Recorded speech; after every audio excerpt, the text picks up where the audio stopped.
Where do you want me to begin? Just, say your name and tell me why you're here. My name is Lily Madwhip, and we are here because I will not rest until I find my friend Meredith Patterson. I last saw her in a blue cat doll named Freddie Lapel that I won from a claw machine at a traveling carnival a few years ago. See, Meredith is a ghost. I summoned her from beyond the grave by mistake when trying to resurrect my dead parents. She saved me from being murdered by the serial killer Tony Flowers. He's the brother of Officer Samantha Flowers, who died 3 years ago while trying to save Meredith and me from a crazy weasel man named Felix Clay. Her brother Tony blamed me for her death. Really, it was Meredith who killed her under the mind control of Felix. He made her burn Officer Flowers alive with her pyrokinesis ability. That means she controls fire with her mind. I didn't see it happen because I was unconscious at the time. Anyway, Meredith and my dead brother Roger— Hold it, please, wait. Okay, we need to stop. Justin McDonald turns off the tape recorder he was using to record my story. He closes his little notepad he'd been writing in. I don't quite understand why he's writing in a pad while also recording everything, but then I'm not a reporter for the school paper. What's wrong? I ask him. We're sitting in one of the quiet rooms at Winslow Public Library. People like to use these rooms to study together or sometimes watch a movie on Laserdisc. The library is named after the man who paid for it, Miles Winslow. He also happens to be the man who burned the original public library down. Miles Winslow had a lot of money. He even paid for the baseball diamond over by the park. Not because he burned the previous baseball diamond down. I don't think you can burn down a baseball diamond. I'm sure someone's probably tried, though. Someone very anti-baseball. What's wrong? Justin repeats my question back at me. I can't write this for the school paper. Is this a prank? He sits back and crosses his arms, frowning. The paper he's referring to is called Brown and Gold, which are the high school colors. Not the best school colors, in my opinion. The football uniforms look like they're made of— well, I think you can guess. I have a strong suspicion that most people in town also feel this way, but nobody admits it. I lean across the table and hold my hands out like I'm offering him an invisible book about the Cretaceous period. That's when Tyrannosaurus Rexes lived. They made a movie a couple years ago called Jurassic Park that had the most incredible, lifelike dinosaurs I've ever seen in it. The only problem was that they had T-Rexes and Velociraptors and Triceratopses, and none of those existed in the Jurassic period. They were all Cretaceous dinos. They should have named the movie Cretaceous Park. I guess the word Jurassic rolls off the tongue better. Look, I say to Justin before considering that maybe he will think I want to look at the invisible dinosaur book I'm not actually holding, so I close my hands and put them away. I get told that a lot. I can prove it, though. I can prove that everything I'll tell you is true. He narrows his eyes at me. Yeah? How? I mentally crack my knuckles. I don't actually crack my knuckles, just imagine myself doing it like some computer whiz about to hack the Pentagon and play global thermonuclear war. It means time to get to work. Justin McDonald. Let's go Angel Radio. Switch on. The lights go out inside my head and I feel the words forming in my throat before I even know what I'm saying. You have a magazine under your mattress in your bedroom. I have a what? Excuse me? He sits up straighter. I don't need to see his face to know it's turning red. I'm in his bedroom. Not literally, I'm still sitting at a table in one of the quiet rooms at Winslow Public Library, but in my mind, I'm standing in a bedroom and I know it's Justin's. There's posters of rock bands on the walls and dirty clothes all over the floor. He's got a radio alarm clock that is set up to the local station and goes off at 6:30 every morning. He slaps the snooze button 3 times before finally getting up. I know everything about him. Thankfully, some of it slides out of my brain like a wet piece of cheese floating down the gutter and into a storm drain on a rainy day. There's just some things, lots of things, I can't know. I won't let myself know. And Pastor makes sure they don't settle in my memory. It's a car and driver magazine, but you hide what you're really reading inside, in case your mom comes into your room and looking for clothes to wash and happens to peek under the mattress. It isn't the smartest way to hide it. You're assuming that she'd find a car and driver magazine stuffed under your mattress and not flip it open. If you really want to hide it, you should put it in your sock drawer. She never checks your sock drawer due to her dislike for everything foot-related. She thinks feet are the dirtiest part of the body. I blink several times to snap out of my trance. I'm back in the quiet room. Justin is sitting across from me with his mouth partially hanging open. Once he realizes how he looks, he snaps his jaw shut. That's an interesting guess about my personal life, he says, clearing his throat nervously. I would say that even if any of that were true, it's not outside the realm of probability that as a teenage boy, you could guess that I have a magazine hidden under my mattress. I turn and survey the dimly lit room behind me, then the other direction. Finally, I turn back to him and dramatically hold my arms out, gesturing to the room around us. There's nobody else here, I say. Who are you trying to convince? It's not me. I know what I said is true. Justin shakes his head. And I'm saying... He leans over the arm of his chair and grabs his backpack off the floor. Opening it, he starts putting his tape recorder and pad of paper inside. He's packing up to leave. He looks me in the eyes and then quickly looks away. It was a lucky guess. Fine. I stand up, knocking my own chair back. It doesn't have arms like Justin's chair. It's just your typical library chair bought for $5 at some cheap furniture store in bulk, not made to be the least bit comfortable. I focus and feel myself falling away into the blackness of my mind. The scene around me fades away, only to be replaced by a new one. Your dad used to have a gun in a shoebox on the top shelf in his walk-in closet. Silence for a heartbeat. Justin's voice cracks again. He'd clean the gun pretty regularly because he liked to go to a shooting range with it. You knew where he kept it for years. I paused, taking in the information and letting Justin absorb what I'm telling him. Last year, you got the gun out while your parents were at a barbecue. You put a bullet in it and spun the container thingy because you saw a movie where people played a game where they did that. Then they put the gun to their head and pulled the trigger. You thought that was so cool, but when you put the gun to your head... But when I put the gun to my own head, I got scared. Justin says in a whisper. I almost pulled the trigger by accident because my finger tensed up. I let him finish telling the story his way. How do you know that? How can you possibly know that? I'm not done, though. I can't stop it. I don't want to stop it. Your dad came back from the barbecue early to get something he forgot. No! Justin bangs his fist on the table, startling me out of my trance. Enough! What do you want? Why are you doing this? The room seems darker, smaller. The walls feel like they're closing and like that trash compactor room in Star Wars.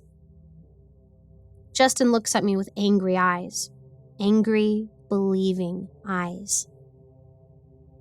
I need you to write this article for me. Or what? You'll tell my parents about the gun? He turns his head halfway away from me and looks at me from the side of his eyes. Are you blackmailing me? Oh my god, this isn't about you. Why are other kids so convinced that they're the center of everything? Like the world stops moving when they leave the room and everything that happens is in some way related to their existence. You asked for proof, I gave you proof. I see things, I know things. I'm not doing any of this to get to you. I'm trying to find my friend who happens to be a ghost and was haunting a blue cat doll that is currently missing. Why is that so hard to understand? I sit in the quiet room and stew after Justin leaves. He isn't going to write the article. He's going to tell his friends about the crazy middle school girl who told him she had the story of the year but apparently is completely insane and should be locked up in Sunnydale. Yes, that girl, the one whose house blew up and whose foster family died in a murder-suicide. It's no surprise she's Looney Tunes. Eventually, I walk back to the foster center. It's a long walk. Normally, I take a bus to get from the center to the Winslow Public Library, but today, I need some time to think, and the bus is usually crowded with people. Crowds are bad for me. Lots of information being thrown at me. I can't focus with it all pouring in. Miss Halifax is working the desk when I walk in. She's a nice lady, but she seems permanently stuck in the 60s. She keeps her hair up in this big, blonde beehive hairdo and wears triangle-shaped glasses. I bet her house has lime green walls and striped furniture. I don't want to know, though. I like the idea that it does too much to let the angel radio tell me otherwise. "Hello, Lillian," she says in a cheerful voice. She seems like the type who sings songs in the shower from plays she was in back in high school, like Oklahoma or HMS Pinafore. "Hello, Mrs. Halifax." I stare at her giant beehive hairdo. Someday that thing will explode and the whole foster center will fill with bees. I'm sure of it. I can hear them buzzing even now. "It's Halifax, dear. Halifax. She turns away and hums to herself some cheery show tune. I'm so bad with names.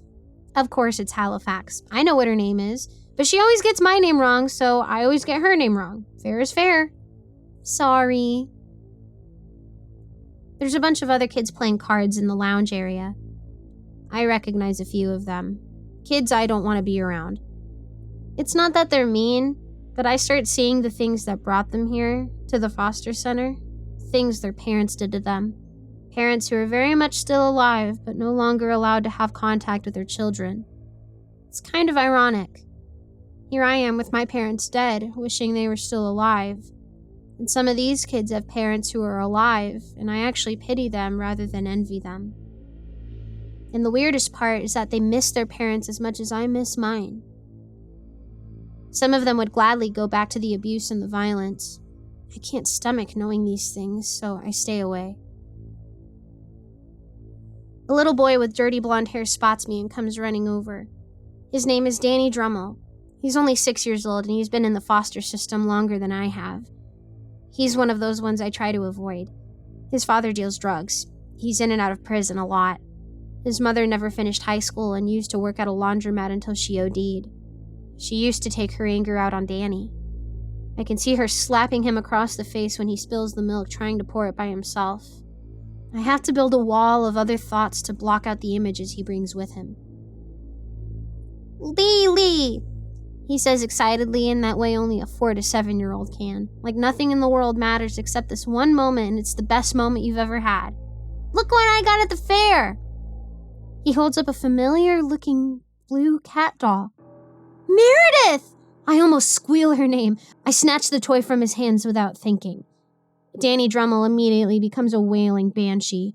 Not literally. I don't know if banshees even really exist. I suspect they do, although they probably can only be found in the Vale along with the Scottish ghosts and the Greek gods and all the other monsters and creatures Samael and Hecate made. Give it back! Danny Drummel screeches. Immediately, the rest of the foster center goes super quiet. I can feel 24 eyes swiveling in their sockets like robot cameras, locked onto me and this little bawling 6-year-old boy. The cheerful Miss Halifax stops humming and disappears from behind the front desk, making her way in our direction. The other kids that Danny Drummel was playing cards with all stand up from their chairs. Every single eye is burning into my soul.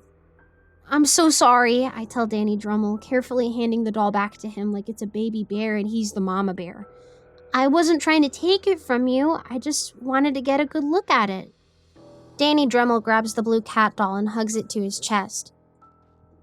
As quickly as the silence came, talking and laughing resumes, along with show tune humming and the shuffling of cards. I look around. Everyone has gone back to what they were doing. Miss Halifax hovers at the entryway to the room, watching us both for a moment. One eyebrow arched up so high it's like it's trying to peel itself off her face.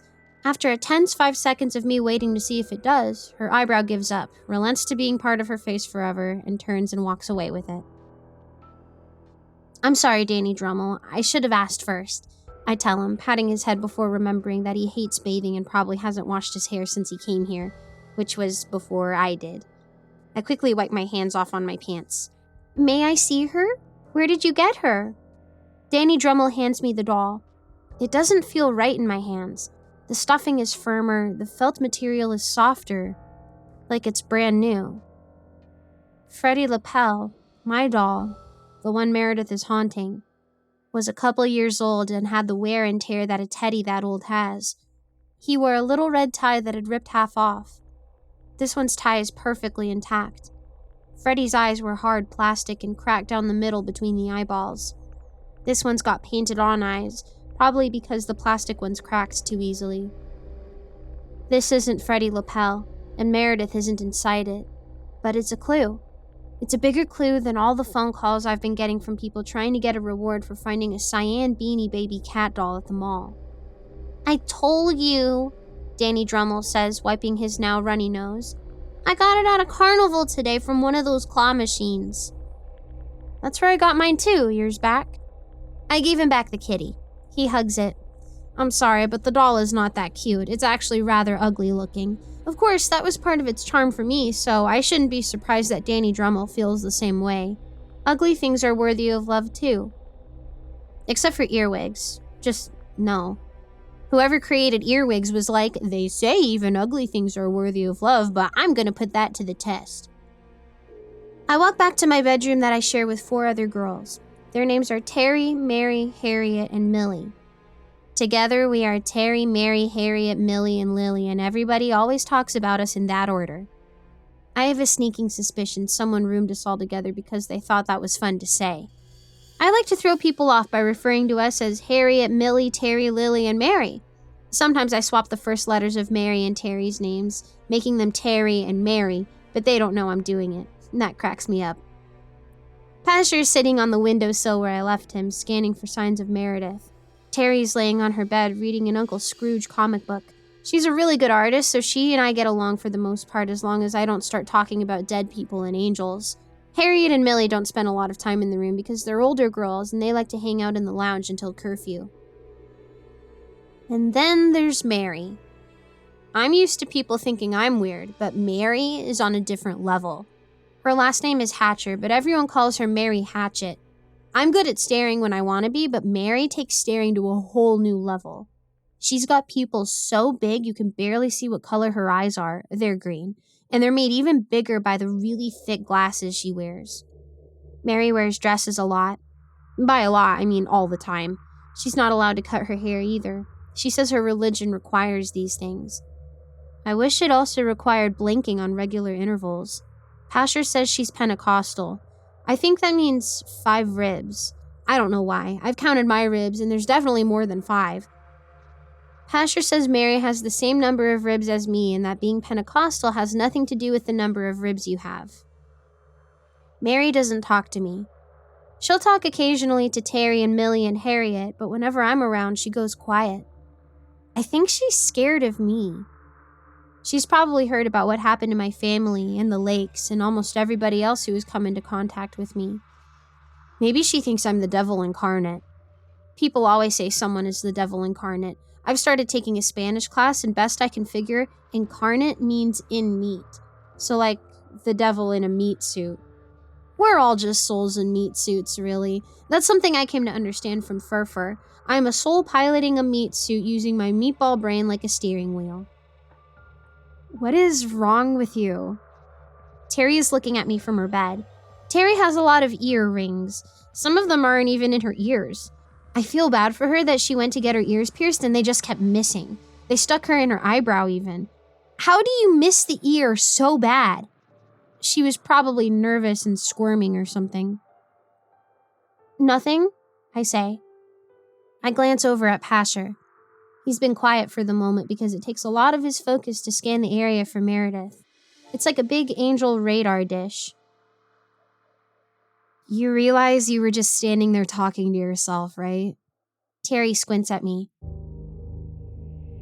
I am a soul piloting a meat suit.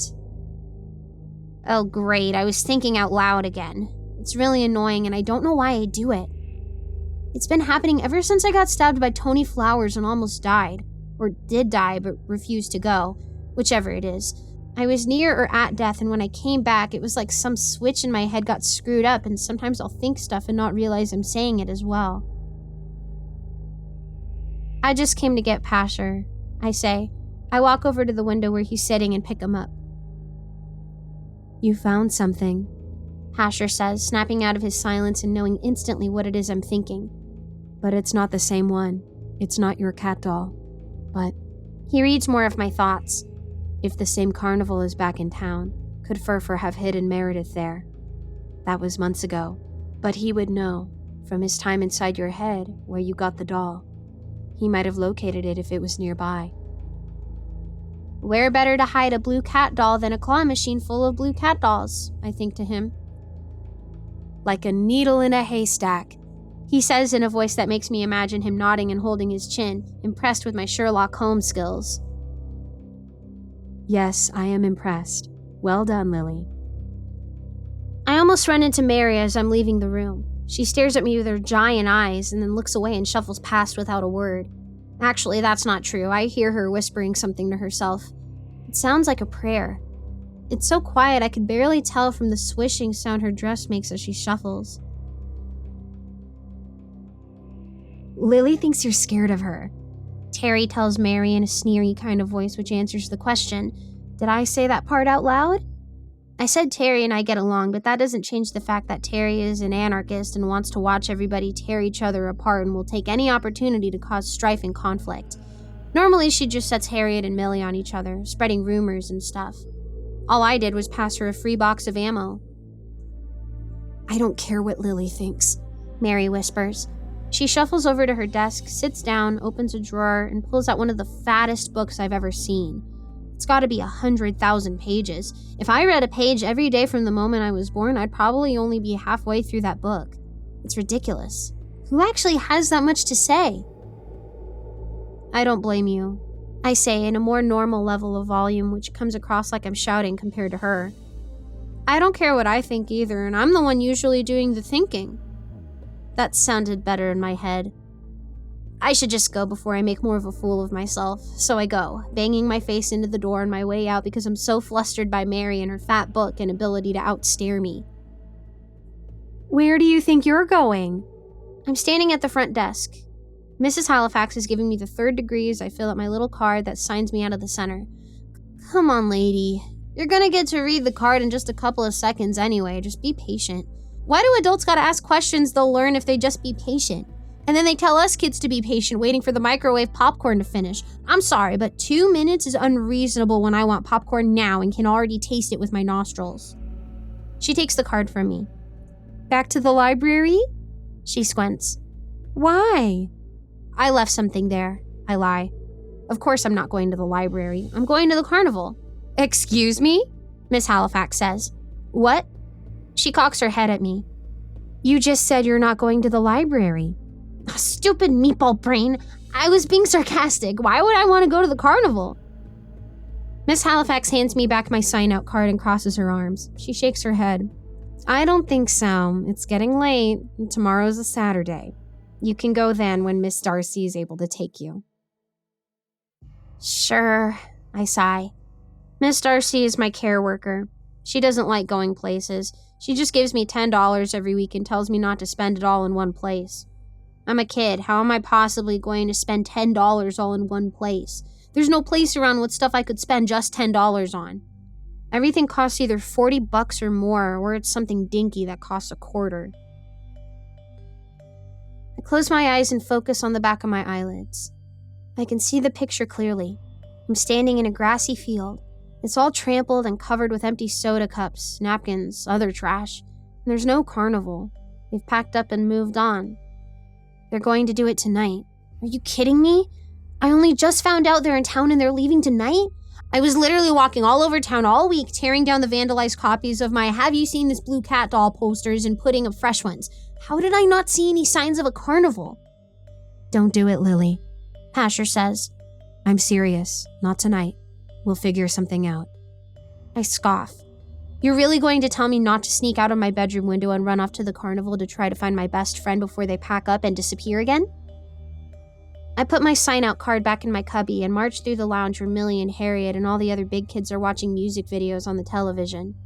Millie glances at me and gives a little wave. I nod at her and then point at Pasher and mouth the words, "I'm running away to the carnival," but she doesn't read lips, so she just gives me a thumbs up and turns back to her show. Pasher is silent for a bit as I walk the maze of hallways back to my bedroom where Mary and Terry are. You're right, he finally says. This is important. We need to find Meredith and make things right.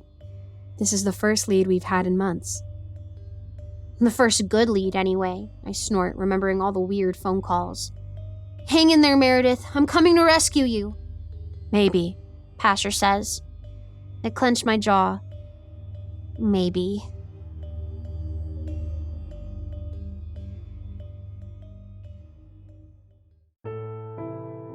Hey there kids, it's me, MrCreepyPasta, and I want to tell you thank you so much for watching tonight's video if you're watching on YouTube. Thank you so much for listening to tonight's podcast if you're listening on Spotify, and thank you guys for doing that thing where you subscribe, where you hit the bell, where you hit like, or you leave a little comment at the bottom or wherever you can leave comments at. I don't know, I don't use Spotify that much. And finally, I want to give a huge thank you to everybody who supports me on Patreon. This past year has been rough.